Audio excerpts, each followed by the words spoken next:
Allez, on retourne une dernière fois dans le reportage à la rencontre d'un prêtre maintenant qui a décidé de défendre les droits de ces réfugiés et il se mobilise particulièrement contre un camp, le camp de Barranco Seco qu'il qualifie de camp de la honte, situé dans un endroit isolé de l'île, interdit d'accès pour les journalistes, pour les ONG et même pour les eurodéputés qui se sont récemment vus refuser l'accès. Nous retrouvons le père Antonio Vieira dans son église. Bonjour mes frères et sœurs, soyez bienvenus pour célébrer l'Eucharistie en ce dimanche, le jour du Seigneur. Vous savez, personne n'a envie de fuir son pays, personne ne désire quitter sa maison. Si les migrants partent, c'est parce qu'ils ont perdu l'espoir dans leur pays. Ils cherchent juste une vie meilleure.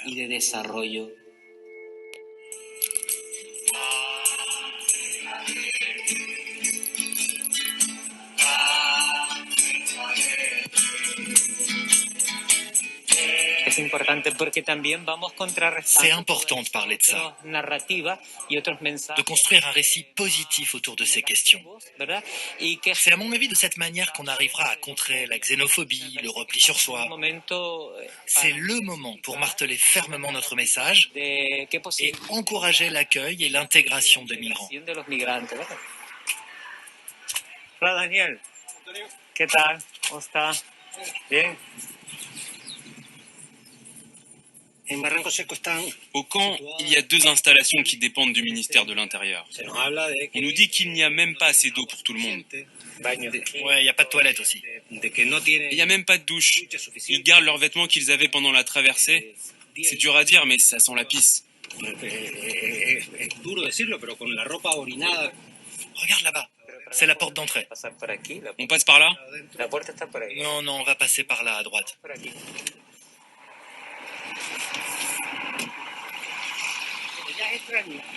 C'est quand même bizarre que dans un bâtiment gouvernemental, aucun observateur ne puisse rentrer pour contrôler la situation à l'intérieur. En plus, j'ai l'impression qu'avec toutes ces tentes là, toutes nouvelles, on dirait qu'ils ont agrandi le camp. On a même appris que toutes les mères étaient séparées de leurs enfants. Officiellement, c'est pour faire des tests ADN, mais en réalité, on est en train de faire la même politique que Trump sur l'immigration.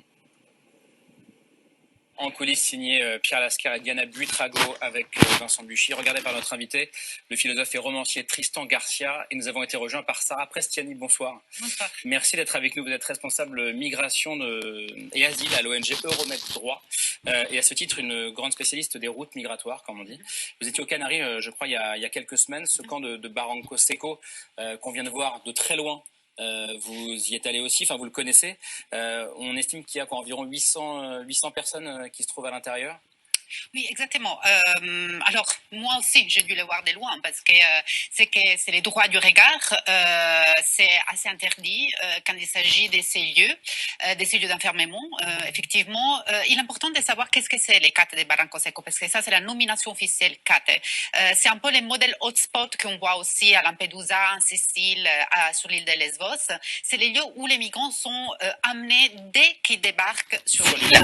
Sur le continent européen. Exactement. Sur les continents européens, oui et non, parce que du coup, puisqu'ils sont tous bloqués sur les îles des Canaries. En tout cas, sur le sol européen. Exactement, sur le sol européen. Et il a substitué les ports d'Arguineguín, où il y a eu un grand scandale parce que pendant des semaines, des migrants étaient entassés un sur l'autre avec des conditions sanitaires absolument dégradantes.